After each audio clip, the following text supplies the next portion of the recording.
Bon, initialement, il avait prévu d'être historien. Puis finalement, eh bien, ce sera l'écriture, le théâtre, le cinéma, la télévision. Il est devenu historien de l'âme, des tourments de l'âme, des trépidations du cœur. Il fait se croiser les histoires avec la grande histoire. Écrivain, scénariste, adaptateur, conteur, mais aussi acteur et réalisateur. Il a fait du succès critique et public un élément de son quotidien. J'ai le grand plaisir de recevoir Jean-Claude Carrière. Bonjour. Bonjour. On a l'impression, et on va voir ça pendant l'heure qui va suivre, que vous avez vécu plusieurs vies en une, tellement votre scénographie, bibliographie et tout ce qui se termine en AFI est foisonnant chez vous. Oui, c'est une de mes maximes, et de dire toujours, si tu fais une chose, fais-en une autre. D'accord. Donc, Je suis très partisan d'une certaine dispersion, voire d'un désordre dans la vie. un désordre, un chaos créatif alors. L'ordre me fait peur, plus que le désordre. Allons bon.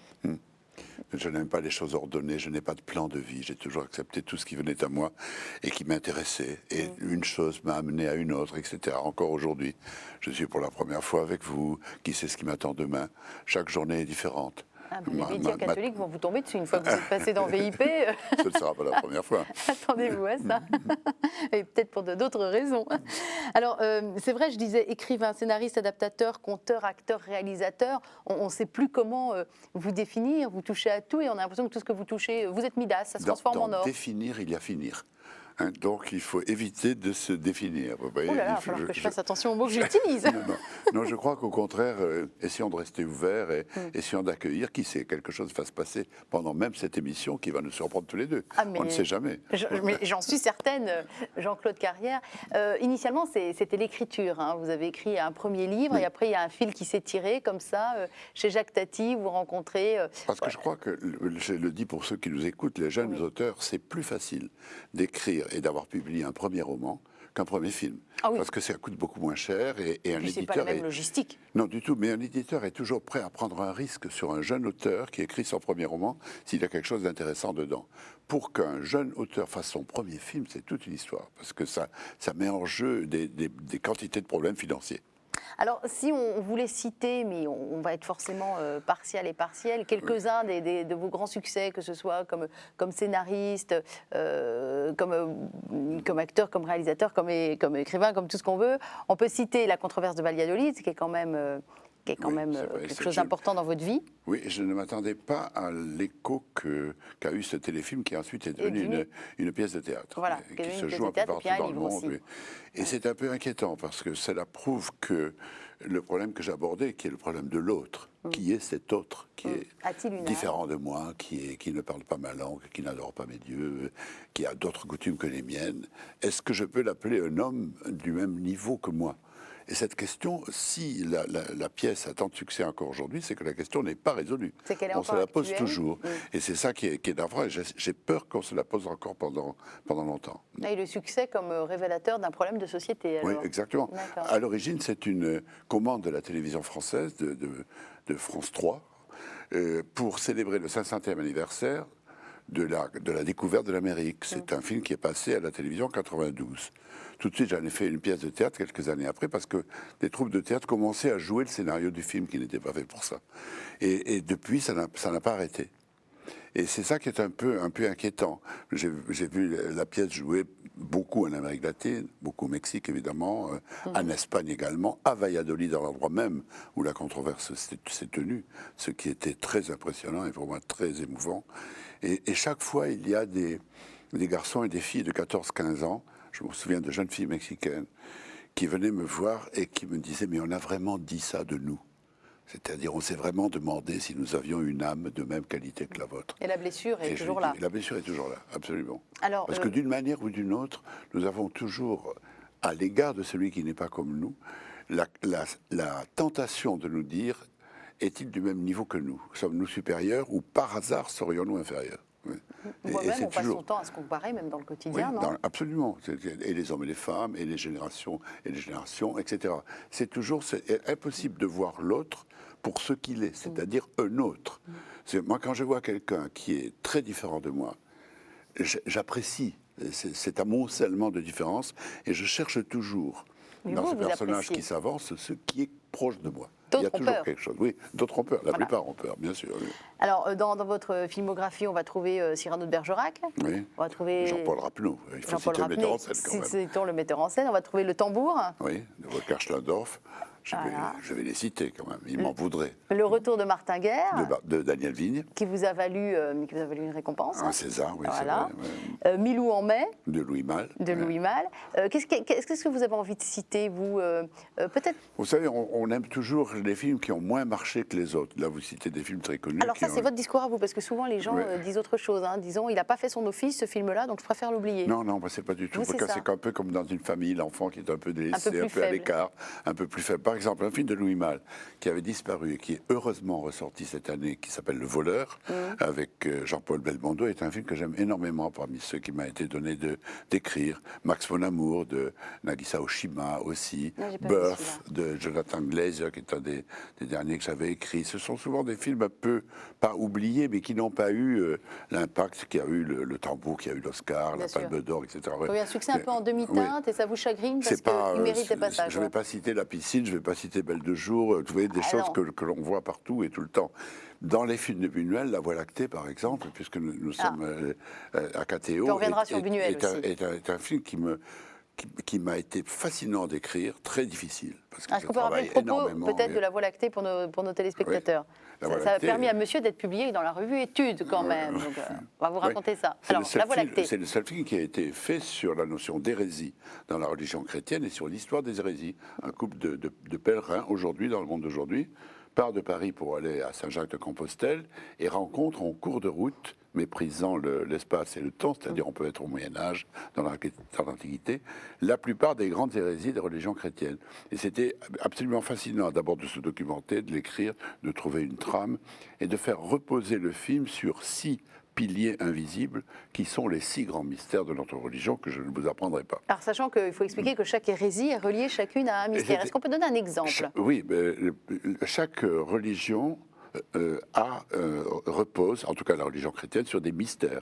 Il faut les admettre parce qu'ils font partie du dogme. Le dogme vient des conciles qui ont été inspirés par Dieu. Donc ils sont vrais. Et ils sont vrais. Ils sont de l'ordre de la foi. Ils ne sont pas faux parce qu'ils sont absurdes. Au contraire, credo quia absurdum. Je crois parce que c'est absurde. Si la vérité est absurde, c'est qu'elle n'est pas humaine, c'est qu'elle vient d'ailleurs. C'est ça le principe même. Ça, c'est fascinant à observer dans l'esprit humain, bien entendu. Par exemple, la Sainte Trinité, c'est le premier des grands mystères. Dieu est un et trois. Alors, c'est difficile à admettre pour l'esprit que quelque chose ou quelqu'un, une entité, un être, puisse être un et trois en même temps. D'où la tentation chez les hérétiques de dire Dieu est un, qui prend de temps en temps d'autres formes, hérétiques, et dans ces cas-là on va au bûcher, ou bien de dire il y a 3 dieux qui sont réunis par des qualités, etc. Là aussi on est hérétique. Il faut accepter le mystère comme tel. La double nature du Christ en est un autre. Jésus est Dieu et homme, selon les textes sacrés. Il est en même temps. Alors, mais Dieu, oui, d'accord, il est Dieu, mais Dieu ne peut pas mourir. Comment peut-on imaginer qu'un Dieu naisse d'une femme Donc, et il n'est pas meure vraiment homme. Et donc, il est un Dieu qui a pris une forme d'homme, mais c'est pas vraiment un homme. Il faisait semblant de manger. Des hérétiques ont dit ça, Oui. de boire, d'aller à la fosse des anses, n'est-ce pas? C'est absolument. Là, on est hérétique. On est hérétique. Si on dit de l'autre côté que c'était un homme, oui, un homme comme j'allais dire comme vous et moi, mais enfin un homme comme nous tous, mais qui était visité par Dieu, inspiré par Dieu, proche de Dieu, de la même manière on est hérétique. Il faut accepter l'inacceptable. C'est ça qui est fascinant parce que c'est à travers le dogme, et à travers l'étude du dogme, sans hostilité, que l'on soit croyant ou pas, on trouve quelque chose qui concerne le déroulement de l'esprit humain et son fonctionnement. C'est ça qui m'a toujours prodigieusement intéressé dans l'histoire des religions. Vous vous intéressez d'une manière générale beaucoup aux à religions, toutes oui. les religions. Vous, votre religion d'origine, c'est le christianisme? C'est le catholicisme. Le Oui, catholicisme. Moi, je suis né dans un petit village du Midi. Il y avait le curé, l'église. Enfin, c'était tout à fait. Malheureusement, l'église est maintenant. Je dis malheureusement, je le regrette. Colombières-sur-Orbe. L'église est fermée. Il n'y a plus de prêtres. Il y a 2 curés, je crois, pour 33 par paroisse. Oh, bah, ça va. Le mien, il a 51 clochers. Ah bon, en effet. Ah oui, puis j'en connais un autre, il en a 102. Alors, Oui, des 2 prêtres étant d'ailleurs espagnol. D'accord. Mais c'est vrai que la religion n'existe pratiquement plus dans le village. La vie religieuse n'existe plus. Mais vous Il y avez avait vécu cette le vie triangle religieuse. autrefois, le curé, l'instituteur et le maire. Et le maire. C'était le triangle de base sur Et vous lequel avez reposait été, vous avez eu tous les sacrements, vous avez été enfant de cœur. Ah, j'ai été enfant de cœur, voilà. bien sûr. J'ai même passé entre 10 et 13 ans, 3 ans dans un collège religieux. Alors, à la messe tous les matins. Enfin, je connais bien le rituel catholique, oui, bien sûr. Et qu'est-ce qui a fait que... bah tiens, on va expliquer cette statue qui est à côté de vous. Peut-être on peut commencer par ça, Jean-Claude Carrière. Quand on voit cette statue, on peut se dire que vous vous êtes fortement éloigné. Donc c'est un, je décris, hein, un éléphant rose. C'est pas un éléphant, hein, c'est un homme à tête d'éléphant. C'est un homme à tête d'éléphant C'est un rose. dieu très populaire en Inde qui s'appelle Ganesha. Voilà. Ganesha, qui est le fils de Parvati, qui est la femme de Shiva, un des 3 grands dieux indiens. Parvati l'a fait naître d'elle-même, par parthénogenèse, disons, sans l'aide d'un homme. Et par la suite, par une longue histoire, on lui a coupé la tête et on lui a mis la tête d'un éléphant. Depuis ce temps-là, il est une espèce de chimère, de créature, ça c'est une représentation très populaire, très naïve. Très naïve, oui. Qui est considéré comme celui qui efface les obstacles. Et en particulier, c'est pour ça que je voulais amener, il est le dieu des écrivains. Il est le dieu des écrivains, oui, absolument. Parce que c'est lui qui, en coupant sa défense droite, a écrit le Mahabharata sous la dictée du poète Vyasa. C'est lui qui l'a écrit, c'est le scribe divin. Et c'est pour cela qu'il est évidemment notre saint patron. Mais vous y croyez? Ah non, je ne crois pas Ah à bon, son existence, non. Mais c'est un symbole, en tout cas. Je n'ai pas de foi particulière, mais il m'intéresse beaucoup parce qu'il est un compagnon, il connaît encore plus d'histoire que moi. De temps en temps, nous nous rencontrons l'un à l'autre. Il est sur votre bureau. Oui, le Mahabharata est prodigieusement riche d'histoires de toutes sortes, de mythes, de légendes, etc. Et lui est un véritable trésor. Il a un peu réponse à tout. Il est aussi un dieu de la danse, des commerçants, etc. Il a 4 bras, comme vous voyez, et il est un avatara, c'est-à-dire une descente du dieu Vishnu parmi nous.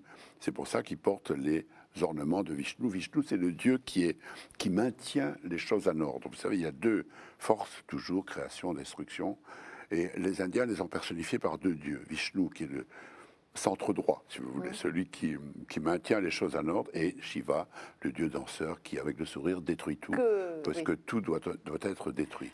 Mais alors, qu'est-ce qui a fait que vous vous êtes comme ça, je ne sais pas si vous êtes éloigné d'ailleurs de votre religion d'origine, mais qui a fait que vous vous êtes intéressé comme ça aux autres religions, à d'autres traditions Uniquement mon travail. C'est-à-dire qu'avec Peter Brook, un jour, nous avons été mis en contact avec le Mahabharata, donc la grande épopée indienne que Ganesha a transcrite sous la dictée de Vyasa, le poète. Et pour cela, il a fallu aller en Inde souvent, travailler sur les textes. Nous avons rencontré tous les groupes de théâtre possibles en Inde, traditionnels et modernes, travaillant sur le texte du Mahabharata. Et nous avons interrogé tous les Indiens possibles, allant de prêtres hindouistes, de Brahmes, si vous voulez, à des philosophes marxistes. Et chacun a son mot à dire, c'est ça qui m'a réussi en Inde, sur le Mahabharata, qui est le texte absolument fondamental que tous les Indiens connaissent, et qui est très très beau d'ailleurs, énorme, hein, c'est 14 fois aussi long que la Bible. Alors, c'est à l'occasion d'un travail. Moi, je suis obligé je n'ai pas de temps libre pour m'occuper de choses qui pourraient me distraire. Hélas, j'ai dû travailler pour gagner ma vie, encore aujourd'hui. Donc, c'est à l'occasion d'un travail que j'ai pu pénétrer l'Inde. Ce travail sur l'hindouisme. Et m'a conduit quelques années après à rencontrer le Dalai Lama. Alors vous avez fait un livre avec le 14e Dalai Lama. Et nous travaillons encore, nous avons un projet de film l'année prochaine, nous le voyons assez souvent. Et c'est parce que le Dalai Lama a vu les cassettes du film tiré du Mahabharata qu'il a très très gentiment accepté de me recevoir pour faire un livre avec moi. J'ai passé pas mal de semaines avec lui à Dharamsala. C'est tout à fait passionnant. Le bouddhisme n'est pas vraiment une religion. Il n'y a pas de Dieu dans le bouddhisme. Il n'y a pas de création divine.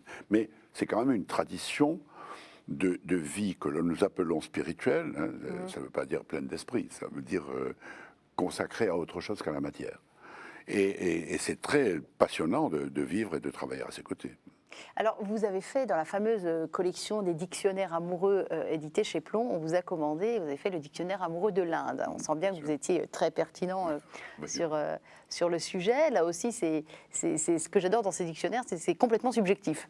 Chacun amène sa définition, c'est votre dictionnaire, Jean-Claude Carrière, et quelqu'un d'autre aura fait un dictionnaire totalement différent. Le titre le dit, c'est un dictionnaire amoureux de l'Inde dans lequel je glisse de temps en temps des choses que je n'aime pas.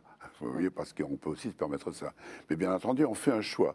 Cela dit, ce choix est subjectif, mais il est quand même, il essaie d'être justifié par ou le charme de l'endroit, l'intérêt de la personne, etc., le thème profond que tout ceci peut évoquer. Et c'est un livre que je connais pas mal de gens qui ont pris ce livre comme non pas comme guide, puisque c'est pas un guide en disant il y a tel hôtel, tel restaurant, Non, non, etc., bien sûr, mais pas, comme première mais initiation. Comme compagnon de voyage. Ah là, et c'est voilà. paraît-il, dans cette collection, il n'est pas le seul, un assez bon compagnon de voyage. Alors, bon, je vais le prendre la prochaine fois, puisque j'ai oublié ce que je disais, sûrement. Alors, il y a quelqu'un d'autre qui aime beaucoup l'Inde et qui avait une question à vous poser sur ce pays-là. Elle est venue il y a très peu de temps dans cette émission. Elle s'appelle Ève Ruggieri et elle va vous poser la question de VIP à VIP. Nous allons l'écouter, Jean-Claude Carrière.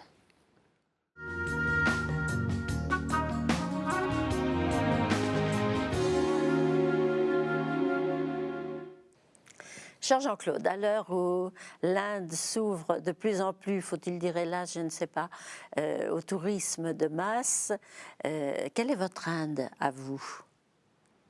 Une bien poétique question. Non, c'est une question très précise et très juste. Très car jolie. j'ai une Inde. À l'intérieur de l'Inde, pour moi, c'est l'Inde du Sud. C'est-à-dire, c'est l'Inde dans laquelle les trois États du Kerala, Karnataka et Tamil Nadu, les trois États du sud de l'Inde, dans lesquels les traditions théâtrales sont le mieux conservées. Et c'est la raison pour laquelle je vais très souvent là. Et c'est l'Inde religieuse. Ce n'est pas l'Inde des Rajas, le Rajasthan. Il y a de très très belles choses à visiter, c'est l'Inde des touristes. Mais il n'y a pas cette extraordinaire ferveur religieuse que l'on trouve dans le sud de l'Inde. L'âme de l'Inde, pour vous, elle est au sud. C'est plus dans le sud que dans le nord, encore que j'adore aller partout en Inde. Hein. Et je suis allé à peu près partout, sauf dans l'état d'Assam, qui est au nord-est. C'est le pays que vous connaissez le mieux sur la planète ? Avec l'Espagne, avec l'Espagne sans doute, et peut-être le Mexique, ce sont les trois. Mais je crois que oui.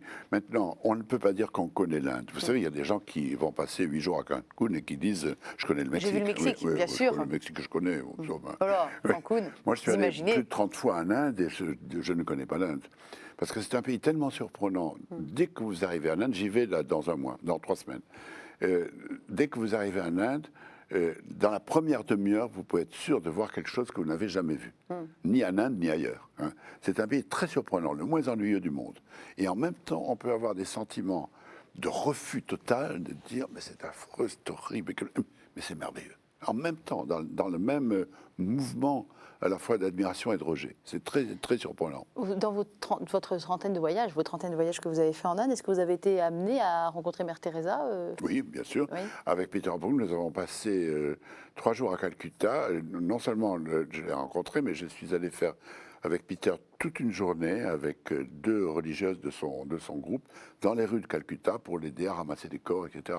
Nous y sommes allés sans autre objectif que de l'aider. Que de l'aider, que de voir un peu comment cela se passait. C'était il y a longtemps, ça devait être au tout début des années 80. Et ça vous a particulièrement marqué, cette expérience de misère absolue? Ce qui était très impressionnant, c'était l'autorité, c'était des religieuses indiennes, habillées de bleu et de blanc, c'était leur autorité. C'est-à-dire que l'autorité très indienne, les femmes en Inde ont beaucoup d'autorité. Elles arrivent dans une rue, elles appellent quelqu'un, oui, allez, hop, ça veut dire, venez-vous, mettez-moi ce corps sur le chariot et amenez-le. Et tout le monde dans la rue leur obéit.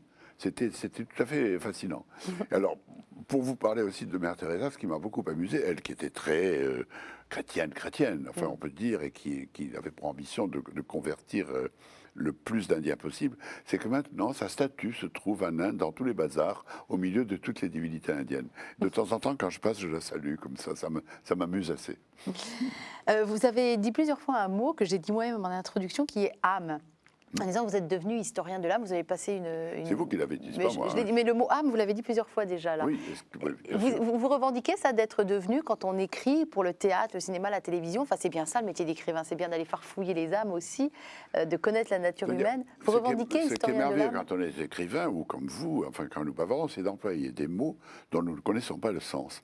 Car si on demande ce que c'est que l'âme... Je vous le demande, Jean-Claude Carrière. Tout le monde est incapable de répondre. C'est quoi l'âme pour vous ? On croit sentir ce que c'est une possibilité possibilité en nous que nous avons de nous émouvoir, de sentir, d'apprécier, de rejeter, voire quelquefois. Pour vous, c'est ça l'âme? Oui, pour moi, Ah ouais. bien sûr, c'est une certaine faculté de l'esprit. C'est-à-dire que l'esprit peut analyser, il peut étudier, il peut apprendre, il peut oublier. L'âme, c'est autre chose. C'est la faculté, pour moi, plus émotive, vous voyez, que nous avons en nous. Je ne crois absolument pas à une âme immortelle, comme le disent les chrétiens. Ce n'est pas du tout mon propos. Mais cette âme-là, cette possibilité sentimentale qui nous habite est celle qui nous permet de nous rapprocher des autres, oui, et de retrouver en eux exactement la même possibilité de nous émouvoir devant tel spectacle pitoyable, de nous horrifier devant telle infamie, etc. C'est ça pour moi l'âme, c'est disons une possibilité d'émotion. Alors, il y a un spécialiste de l'âme, justement, qui va vous poser une question. Il est prêtre, il est moine également de la communauté Saint-Jean. Il s'appelle le Père Geoffroy-Marie. Et la question qu'il va vous poser s'appelle la question tombée du ciel.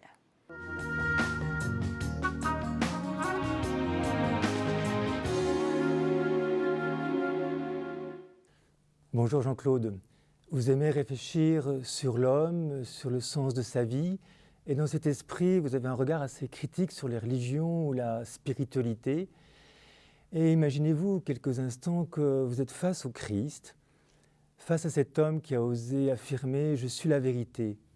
Que pensez-vous de cette affirmation extrêmement audacieuse, unique dans l'histoire de l'humanité? Et quelles questions aurez-vous aimé poser au Christ? Alors, 2 questions en une. Oui, d'abord. Que pensez-vous d'abord de ce Christ qui dit, voilà, je suis le chemin, la vérité, la vie? On a dit qu'il l'avait dit. Nous ne savons pas ce qu'a dit le Christ. Ça a été rapporté par les évangélistes longtemps après sa mort. Nous ne savons pas s'il l'a dit. S'il l'a dit, moi je lui dirais, il faut toujours suivre ceux qui cherchent la vérité et toujours fuir ceux qui l'ont trouvée. Donc je le fuirai immédiatement. Quelqu'un qui me dit, c'est moi la vérité, immédiatement crée une secte autour de lui, se coupe de toute autre possibilité d'atteindre la vérité, donc je m'enfuis. Je suis toujours à la recherche de quelque chose, mais dès que quelqu'un me dit, voilà ma petite boutique, je suis là, ma vérité est ici, je m'en vais. Voilà très sincèrement ce que je lui dirais. C'est un peu dur de dire la petite boutique pour le Christ. Enfin, la grande boutique, si vous voulez. Bon, ben, Allez, le supermarché. Enfin, il y en a d'autres. Il y en a d'autres. Non, cela dit, imaginons que nous rencontrons le Christ. D'abord, ça dépendrait au moment de sa vie, pas aujourd'hui. Mais que ferions-nous pour lui? Mon premier mouvement serait de l'aider, si c'était possible. Surtout si je le rencontrais sur le chemin du calvaire ou dans les moments difficiles qui ont été apparemment ceux des derniers jours de sa vie, bien entendu. Pour le reste, j'aurais probablement été intéressé par sa parole. Je serais probablement allé l'écouter, si tant est qu'il ait parlé, si tant est que j'eusse pu comprendre sa langue. Donc, qu'est-ce qu'il disait? Et j'aurais essayé de le situer dans une tradition. Je vois très bien quelles étaient les influences qu'il avait pu recevoir. Pas toutes. Qu'est-ce que ça a conduit à quoi? À ce moment-là, je n'aurais pas pu le savoir. Si j'avais rencontré le Christ, si je faisais un voyage dans le temps, saurais-je ce que je sais aujourd'hui? Vous voyez, ce genre de question est toujours embarrassante. Alors justement, on dit souvent qu'on arrive à se situer, si on prend la Bible dans son intégralité, ou peut-être en resserrant sur les évangiles, ça c'est vous qui voyez, on dit, voilà, moi je me vois bien à tel moment dans la Bible, ou à tel endroit, ou dans tel personnage, je me reconnais dans tel personnage, etc. Vous, il y a un personnage de la Bible dont vous vous sentez particulièrement proche, ou une parabole qui vous parle particulièrement ou... Il y a un moment dans la vie du Christ qui me paraît extrêmement touchant, c'est le moment où il doute, et dans le jardin des Oliviers, où il sent venir la mort, et où il se dit vraiment... Parce que ça, je crois, il me semble, je parle d'un point de vue toujours de dramaturge, je point de vue d'écrivain, de quelqu'un qui a l'habitude de ce genre de situation. Ça me paraît un moment vrai. Il me semble que, quel que fût le personnage, il a dû vivre ça. À un moment donné, se dire, est-ce que vraiment Dieu va venir me sauver? Est-ce que je suis vraiment son fils? Et ce moment de doute, ça, c'est quelque chose qui me touche énormément. Et j'aurais aimé être à côté de lui à ce moment-là, pour lui prendre la main, peut-être pour lui parler, pour lui dire quelque chose. Je ne sais pas, il faut quand même un certain courage pour aller à la mort avec ce doute-là, vous voyez? Parce qu'il aurait pu s'enfuir. Il aurait très bien pu partir et continuer à prêcher dans d'autres régions de Judée, très certainement. Mais le fait que, vous voyez, il y a ce moment très délicat où est-ce que je suis Dieu ou pas? Il se le demande. Est-ce que je suis le Fils de Dieu? Est-ce que Dieu, mon Père, va venir me délivrer de mes tourments? C'est prodigieusement intéressant d'un point de vue dramatique, d'un point de vue émotionnel. Et vous avez le projet, ou vous auriez aimé avoir le projet d'écrire une pièce liée spécifiquement, ou une pièce, ou un film, ou un téléfilm à ce personnage-là? Il y a déjà eu des choses de faites, mais est-ce que c'est... C'est-à-dire, oui, à un moment donné, on a eu le projet de faire un film, et ça ne s'est pas fait, c'était assez passionnant. Non pas sur Jésus, mais sur les premières écritures des évangiles, sur les premiers évangélistes, c'est-à-dire quel témoignage avait-il reçu 50, 60 ans après sa mort? Comment écrivait-il en fonction de quel témoignage? Et que choisissait-il de dire ou de ne pas dire? Vous voyez, ça, c'était assez passionnant. La naissance du christianisme est un moment de l'histoire tout à fait intéressant. Pourquoi la résurrection de Lazare n'intervient que dans l'évangile de Saint Jean, n'est racontée que dans l'évangile de Jean, qui est le plus tardif de tous? Pourquoi les trois autres n'en ont pas parlé? C'est très curieux, un événement aussi considérable n'est pas mentionné dans Luc, Matthieu. Vous auriez aimé fouiller ça? Oui, j'aurais aimé fouiller ça pour et ça savoir s'est quelles pas influences. Toutes les discussions qui ont eu lieu à Jérusalem après la mort du Christ, entre Jacques, son frère, et entre Saint Paul, les problèmes concernant la circoncision, tout ça me paraît tout à fait passionnant. Oui, parce que on est là au moment où ils ne savent pas encore qu'ils sont en train de créer une religion, bien entendu. Ils ne savent pas que ça va devenir le christianisme. Mais ils sont encore des juifs. Et ils vont tous au temple, ils célèbrent encore le rite juif. Mais ils sont dans un monde, si on élargit un tout petit peu, où ils savent très bien que la religion gréco-romaine est en plein déclin, que les temples d'Artémis et d'Apollon se vident. Ils le savent, ils le voient autour d'eux. Que donc, ils doivent sentir confusément qu'il y a de la place, quelque part, pour autre chose, pour une autre croyance, pour une autre foi. Et c'est pour cela, peut-être, des historiens l'ont dit, mais pas beaucoup plus avant que moi, qu'ils font porter la faute de la mort de Jésus sur les Juifs, parce que les Juifs, c'est une religion naissante encore, très forte, pleine encore de prosélytisme à ce moment-là, plutôt sur les Juifs que sur les Romains. C'est les gentils, comme Paul le dit très bien, c'est les gentils qu'il faut convertir. C'est là qu'est la place. Et ils ont parfaitement réussi. Ouais. Ça, il y a quelque chose là de très passionnant. Ce mélange de foi et de calcul. Est-ce que, en dehors du personnage du Christ, il y a d'autres grands personnages chrétiens qui auraient pu vous intéresser pour, enfin, je sais pas, je pense à des saints ou à d'autres personnages pour écrire une histoire? Qui auraient pu m'intéresser. Il y en a qui m'ont intéressé beaucoup, avec qui j'ai travaillé. Je ne parle même pas de Las Casas, qui pour moi est un personnage extraordinaire, le héros de la controverse de Valladolid, et qui est un personnage, un pionnier de la pensée. Même Je parle de choses qui ne se sont pas faites, ou qui ne sont pas encore faites, parce que vous n'avez pas encore eu ni le temps, ni l'occasion. Oui, j'ai longtemps pensé, et même on en parlait avec Luis Buñuel à un moment donné, les mystiques espagnols m'ont beaucoup intéressé. Luis de León, Luis de Granada, évidemment Sainte Thérèse d'Avila et Juan de la Cruz sont quatre auteurs très importants et très magnifiques dans l'expression. Et les rapports entre Saint Jean de la Croix et Sainte Thérèse sont très complexes, très passionnants. Vous parliez tout à l'heure de voyage en Inde et tout ça. Il y a une phrase de Saint Jean de la Croix qui m'a hanté toute ma vie, qui est « Nous ne voyageons pas pour voir, mais pour ne pas voir ».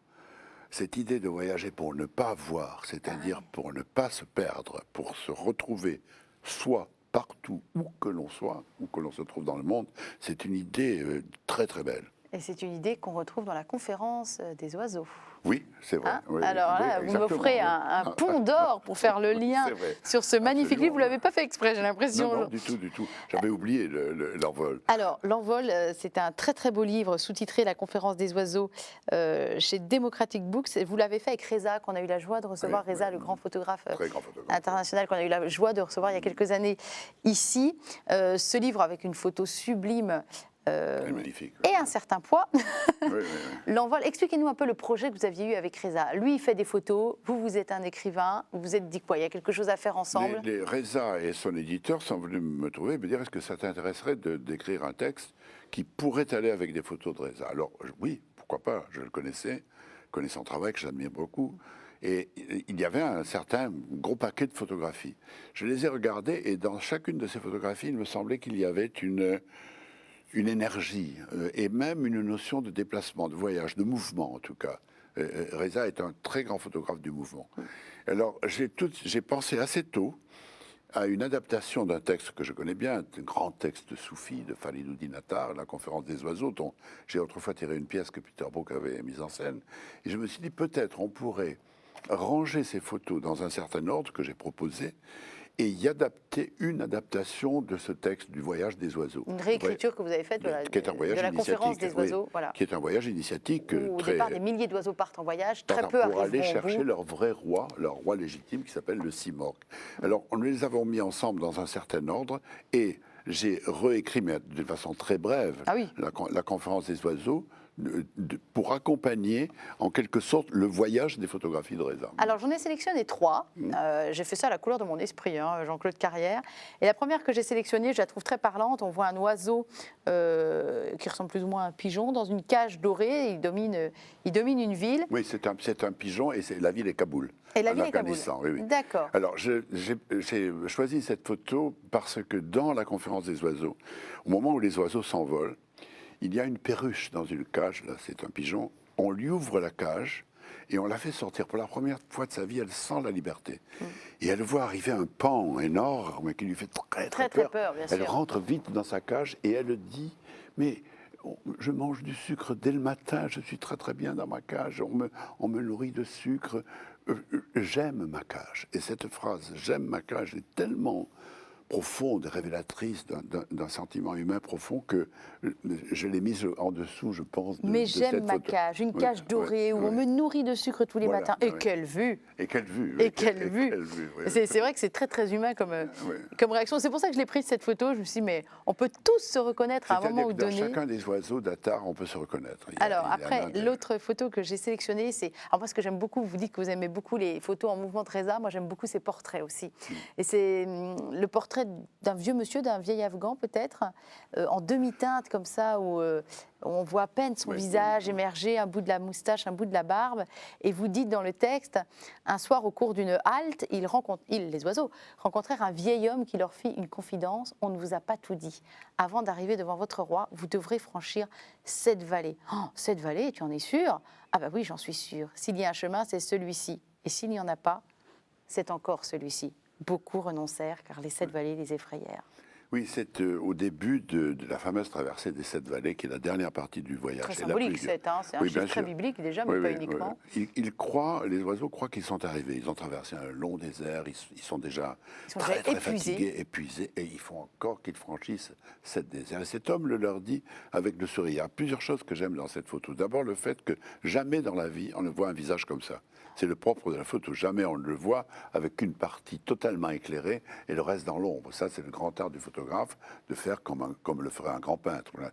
Et dans ce visage, ce que j'aime, c'est le sourire. C'est-à-dire qu'il a à la fois des petites rides qui pourraient être elles-mêmes les 7 vallées qu'il va falloir franchir, mais il pourrait être lui-même un paysage, et puis ce sourire qui dit, écoutez, vous croyez être arrivé au but? Pas du tout.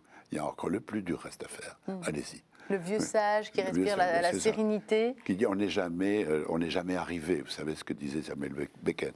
Les sorciers ne donnent arriver nulle part. Et alors la dernière, c'est une des vallées, la dernière photo que j'ai sélectionnée, elle est sublimissime, tout en ton de bleu, bleuté avec cette rivière qui coule. Et je lis votre texte. Ils surent alors qu'ils étaient entrés dans la vallée de l'unité, là où les dissemblables se rejoignent, là où les substances se confondent. Vous avez une écriture très épurée, mais alors c'est magnifique. C'est-à-dire que l'unité, c'est le moment où, comme le disait André Breton dans les manifestes du surréalisme, où le blanc et le noir, le haut et le bas, cessent d'être perçus contradictoirement. C'est un des rêves des poètes et des philosophes de tout temps, que les contraires s'abolissent et que les choses se fondent à nu. Et cette vallée est une des 7 vallées, pas une des premières, parce que c'est une des plus difficiles à franchir. Et cette photo tout en bleu, avec cette ligne blanche au milieu, m'a paru très révélatrice de cette vallée de l'unité. Ce que j'aime aussi beaucoup, si vous regardez la photo attentivement, c'est que la rivière blanche au milieu paraît une calligraphie. C'est comme si quelqu'un avait écrit sur la terre quelque chose que les oiseaux de là-haut peuvent peut-être déchiffrer. Tout à fait. Et alors, est-ce que vous y êtes, vous, Jean-Claude Carrière, dans la vallée de l'unité, à l'heure où nous parlons de votre vie? Moi, je suis en cours de voyage. Je suis à peu près comme le vieil homme, vous voyez, qui dit maintenant, prenez votre élan parce que c'est encore difficile ce qu'il vous reste à faire. Ouais. Donc vous êtes au milieu du Je gué. ne sais plus très bien où j'en suis. C'est la 4e vallée, la vallée d'unité. Plus qu'au milieu du gué.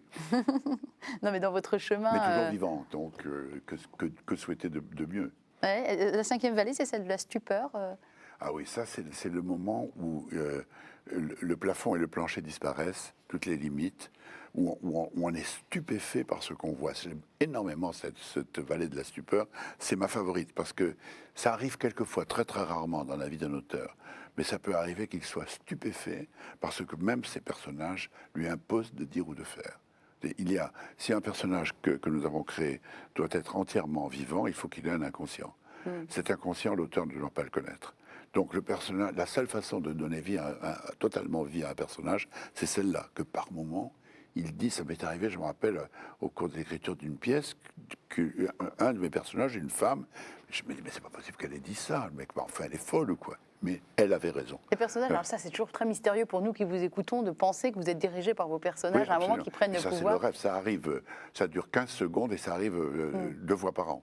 Et encore, je suis très optimiste. Et dans ces cas-là, ce qui est très étrange, c'est que c'est toujours le personnage qui a raison. C'est lui qui a raison. Et l'auteur essaie de réfléchir, d'argumenter, de dire mais oui, mais non, pas du tout. Dans l'intuition directe du personnage, c'est lui qui a trouvé la bonne voie. Il y avait un auteur qui m'avait dit ça ici, c'était Didier von Kovlart, et son personnage, il devait mourir, sinon l'histoire tenait pas, alors que lui, il voulait surtout pas faire mourir son personnage. Mais et il a été obligé de le faire bien. mourir. Je crois ça tout à fait. Oui, oui. Et vous écrivez comment? Vous, à toute heure du jour et de la nuit, ou vous êtes hyper structuré, vous qui nous avez dit aimer le chaos quand même? Non, à toute heure du jour et de la nuit. Je ne suis pas du tout structuré, j'écris tous les jours. Ça, c'est comme un pianiste qui fait ses gammes. Mais c'est votre hygiène. Un scénariste de cinéma doit être habitué à travailler dans le bruit des studios avec les marteaux, les scies, les gens qui courent autour de lui et à pouvoir se concentrer où que ce soit. Dans un café, avec le garçon qui renverse votre tasse et tout ça, vous voyez, les gens qui passent. Je crois que l'idée d'une concentration silencieuse, muette, bien établie, avec des rideaux bien tirés et tout ça, et une musique douce, c'est bidon. Ça n'existe, en tout cas, pour moi, ça n'existe pas. C'est la vie tout autour que j'aime. Mais c'est plus, bruit de la vie. vous recentrez plutôt. Oui. C'est peu importe ce qui se passe autour, vous recentrez. J'ai une faculté, si j'en ai une, c'est de pouvoir être tout de suite et immédiatement dans ce que je fais. C'est-à-dire de ne pas perdre du temps en route. Oui. Alors, c'est vous qui allez choisir la dernière photo qu'on va montrer de l'envol quand même, parce que je vous ai imposé. Il y en a une que j'aime beaucoup vers la fin. Attendez, je vais essayer les de la oiseaux trouver. sont arrivés. Oui, on ne sait pas, voilà, c'est celle-là. J'aime beaucoup cette photo parce que non, on ne sait pas, il n'y a pas de brillance, non, ça va. On ne sait pas si le soleil se lève ou si le soleil le soir se ou le couche. matin. On ne sait pas très bien où on est, ce que sont ces deux arbres, est-ce qu'ils sont un couple? On dirait des ombres chinoises avec ces quelques 4 ou 5 hommes entre ces deux arbres. C'est ça, moi j'ai plutôt l'impression qu'ils sont en train de se lever et qu'ils vont repartir, peut-être même revenir en arrière. On est tout à fait vers la fin du livre, quand ils ont déjà découvert que ce roi qu'ils cherchaient, c'était eux-mêmes. Voilà, on leur tend un miroir et c'est eux qui le voient dans ce miroir. Le soleil de ma majesté est un miroir, leur dit le Simorgue. Là, au point où ils en sont ici, en ombre chinoise, j'ai l'impression qu'ils savent déjà et qu'ils s'apprêtent à repartir, mais que peut-être le voyage retour ne sera pas si facile que ça. Il y a très peu d'oiseaux qui arrivent au bout. Est-ce que c'est vrai de... Simorgue, en persan, veut dire 30 oiseaux. Le mot, si on le décompose, alors ils sont une trentaine, mais au départ, ils étaient des milliers et des milliers. Est-ce que ça veut dire que c'est vrai pour la race humaine qu'il y a très peu de... On peut refermer le livre si vous le voulez, Jean-Claude Carrière. Qu'il y a très peu, finalement, de personnes qui arrivent à se connaître, au final, qui arrivent au bout du Oui, du surtout à admettre ce que... C'est très influencé par le bouddhisme, hein, surtout à admettre ce que le Bouddha disait, qui est une de ses très grandes phrases, « Attends tout de toi-même, n'attends rien de puissance extérieure à toi. » C'est exactement le sens du Simorgue. Voici. Tu cherchais ton roi, le voici, c'est toi. Attends tout toi-même. Je trouve ça assez inaudible, moi, comme phrase, de ne pas compter sur les autres, de ne pas compter sur Dieu, de ne pas compter... Oui, je comprends. Je comprends. Alors, tenez, on va échanger les livres. Je vais reprendre l'envol et vous allez prendre le petit livre que vous nous avez amené. Oui. On est très mondial hein, dans cette émission parce que cette fois-ci, nous partons au Japon. Ah oui, cette fois, on part au Japon. C'est un livre qui est... alors, ça s'appelle Notes de chevet. Et c'est mon livre de chevet. Vraiment, j'y reviens tout le temps. Pas que le vôtre, parce que vous m'avez dit que c'était un best-seller japonais. Oui, c'est un des grands classiques japonais, écrit par une femme qui s'appelle Sei Shonagon. et qui vivait au début du XIe siècle, à l'époque Heian, dans le Japon impérial, et qui était une dame de la cour, probablement dame d'honneur d'une princesse, et qui a simplement écrit dans le mode qu'on appelle en japonais soshi, c'est-à-dire qui est les écrits intimes, le dirions-nous, journaux intimes. Elle a pris des notes toute sa vie, et elle a écrit un seul livre qui est une pure merveille. Et elle fait, en particulier, elle fait des listes de choses. C'est ce que j'aime beaucoup. Vous allez essayer de classifier les choses qui lui ont plu. Je peux vous en lire quelques-unes si vous voulez. Avec Voilà. plaisir. Chose peu rassurante, par exemple. La mère d'un bonze qui est parti pour 12 ans vivre en reclus dans la montagne. Sa mère est peu rassurante. Un bébé qui ne parle pas encore se renverse en arrière et crie en se débattant si quelqu'un veut le prendre dans ses bras. C'est peu rassurant pour une dame japonaise. De l'époque. Manger des fraises dans l'obscurité. Vous pourrez peut-être essayer un jour. Il se peut que ce soit terrifiant, vous voyez. Et enfin, une fête où l'on ne connaît personne. Elle a raison. Il y a une série de choses comme ça qui, je trouve, c'est d'une délicatesse d'observation, de sentiment, et que ce livre est un des plus beaux voyages dans l'espace et dans le temps que j'ai jamais. Je ne peux pas être plus éloigné d'une dame japonaise du vous le confirme, XIe hein. siècle, qui avait les dents peintes en noir parce que c'était la mode à l'époque. Vous voyez, donc vraiment. Et en même temps, quand je la lis, je suis tout près d'elle. Je suis presque son père. Je suis Vous n'avez presque pas son un deuxième amant. petit extrait, Ah peut-être? oui, à peu près. Choses qui font naître un doux souvenir du passé. Les roses trémières desséchées. Ah oui. Les objets qui servirent à la fête des poupées. Un jour de pluie où l'on s'ennuie, on retrouve les lettres d'un homme jadis aimé. Ça aurait pu être écrit par n'importe qui de notre époque, tout Oui, ça. c'est vrai. Oui. Alors, mais choses qui font naître un doux souvenir du passé. Un éventail chauve-souris de l'an passé. Et enfin, une nuit où la lune est claire. Ça, c'est très surprenant. Et c'est très poétique. Elle fait des listes, comme ça, je peux encore... Il y en a beaucoup. Hein, chose effrayante. L'écorce d'un gland.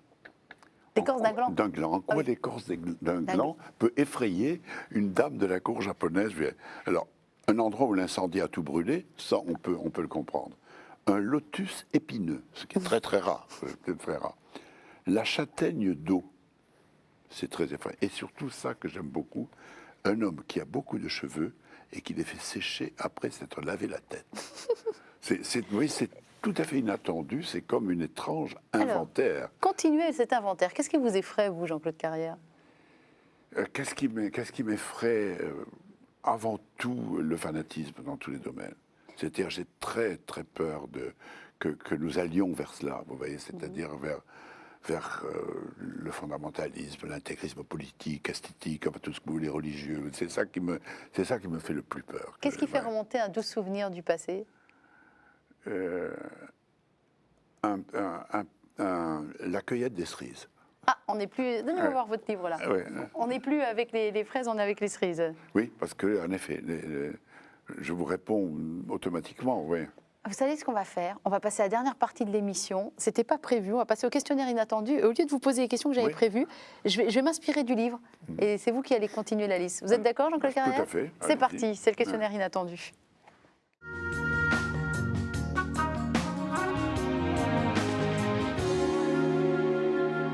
Comment ce livre, il est très beau.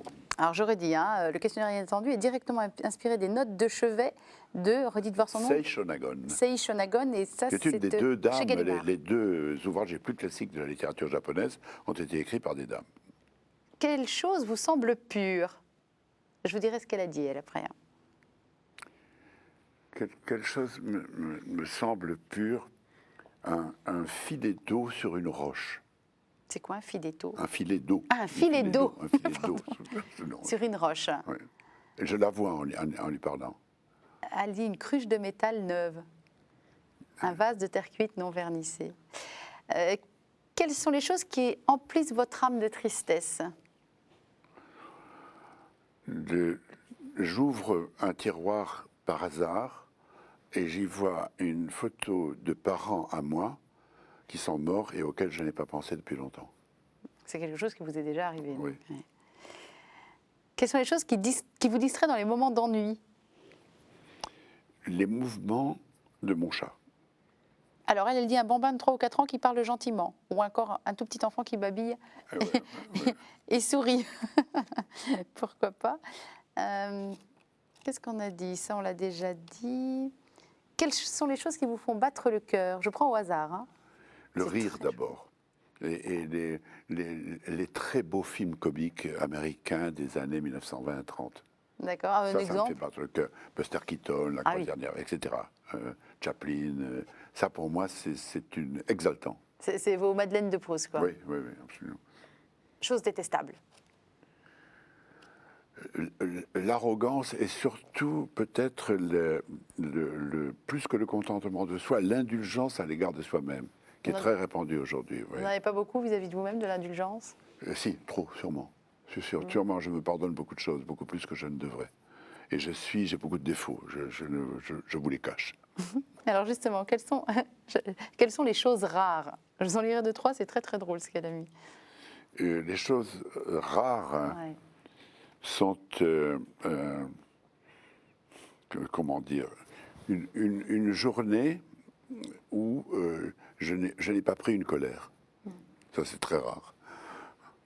Par exemple. Vous êtes un homme de colère. Oui, je prends des colères Qu'est-ce qui assez vous met en brèves, je colère? suis soupolé. Ouais. Mais n'importe quoi, un objet que j'ai perdu, mon ordinateur qui se détraque, ou qui Ah oui, me bouffe un soupolé, texte, d'accord. oui, ça me soupolé, voilà.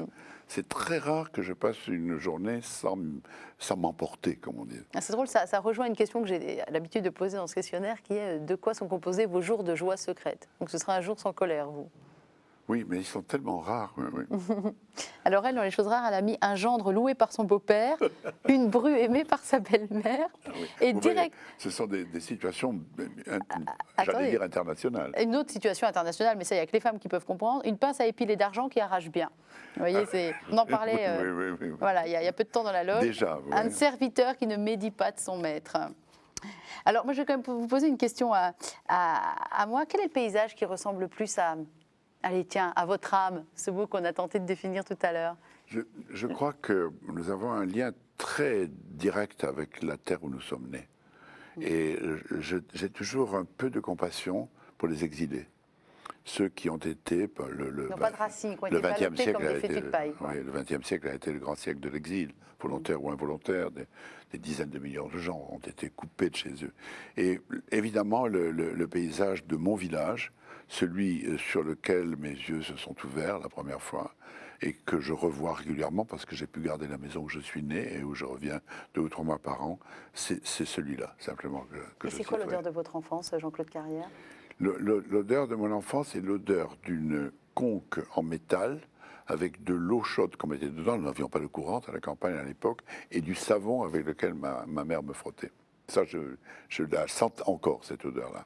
Qu'est-ce que vous lui diriez au petit Jean-Claude Carrière, qui a 6, 7, 8 ans, si vous pouviez le croiser comme ça au détour d'une rue, au détour d'un arbre? J'espère que tu ne vas pas te plaindre de ne pas avoir voyagé. Et il est fier, lui, de ce qu'il est devenu? Moi, je l'ai dit une fois ou deux déjà, c'est vrai que le meilleur juge que nous puissions avoir sur nous-mêmes, c'est la petite fille et le petit garçon que nous avons été. S'il nous voyait aujourd'hui ce que nous sommes devenus, serait-il fier de nous? Serait-il terriblement déçu? Serait-il en colère? Qu'est-ce qu'il penserait de la vie que nous lui avons faite? Ça, c'est une question que alors, justement, je lui dirais, écoute, au moins, ne te plains pas de ne pas avoir voyagé. Il était un petit garçon dans un petit village du Midi, entouré de montagnes. Et il rêvait de connaître le monde au-delà de ces montagnes. Il savait qu'il existait, mais il n'en avait aucune idée, même pas d'image. Alors bon, je le lui ai montré du mieux que j'ai pu. Et quel est le chef-d'œuvre que vous auriez voulu écrire ou scénariser, ou que ce soit au théâtre, au cinéma, à la télévision? C'est celui-là. On revient à nos notes de chevet. Oui. Vous pourriez écrire les vôtres, de Je notes de crois chevet? que je pourrais, mais l'idée de me transporter dans un personnage de femme de la noblesse japonaise au XIe siècle de l'époque Heian est tout à fait fascinant. Ce serait un voyage au vrai sens du mot surnaturel. Complètement. Donc Oui. vous avez une fin de non-recevoir pour dire non, je n'écrirai pas mes notes de chevet. Vous qui avez tant à Oh, raconter. J'en ai plein, tout le monde écrit Voilà. des notes de chevet, et fait des collages, je colle des articles de journaux, je fais des dessins, j'ai été dessinateur aussi, je colle des photos, tout ça. J'ai plein, j'ai 100, 200 carnets chez moi, dans lesquels des gens viennent fouiller quelquefois. Moi-même, j'y fouille, parce qu'il y a des idées que j'ai notées il y a 20, 30 ans et que j'ai oubliées, dont je les recherche. Oui. La nouvelle année, alors nous diffusons cette émission, vient de commencer. Qu'est-ce qu'on peut vous souhaiter pour cette année 2012, Jean-Claude Carrière? De vivre. C'est une jolie réponse, ça. Et qu'est-ce que vous souhaitez aux gens? Je souhaite aux gens, il y a un souhait en Afrique que je trouve merveilleux. C'est une famille va se coucher le soir dans sa case, enfin ils sont plusieurs, et le souhait c'est, fasse Dieu, que nous nous réveillons demain matin, chacun après l'autre, et pas tous en même temps. Vous voyez ce que je veux dire? Ça, je trouve, c'est assez beau comme souhait. Que nous ayons chacun la possibilité de nous réveiller tranquillement quand nous aurons assez dormi. C'est un joli souhait, ça. Alors moi, maintenant, la dernière liste, mais ça, je suis bien persuadée qu'elle n'est pas dans les notes de chevet que vous nous avez emmenées de Sei Shonagon, c'est la liste de ce que j'ai aimé dans cette émission. Donc, je vais vous la faire. Moi, j'ai aimé votre... Vous disiez vivre, être vivant. Vous êtes quelqu'un de très vivant et qui a une parole très, très habitée. Je voudrais vous en remercier. Vous avez investi cette émission, vous en avez fait une émission qui est la vôtre et qui ne ressemble à aucune autre. Donc vraiment, je vous remercie beaucoup d'avoir autant donné Je l'ai si fait généreusement. sans m'en rendre compte. Hein. Ah bon? Vous voyez bien, ce n'était pas prémédité. D'accord. Ben voilà, je voulais vous en remercier.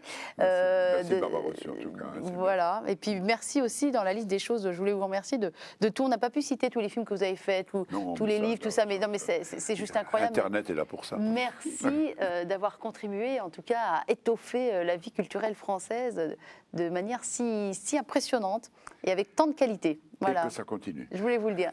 Et que ça continue. Nom de nom. Jean-Claude Carrière. Merci beaucoup et bonne continuation. Au revoir.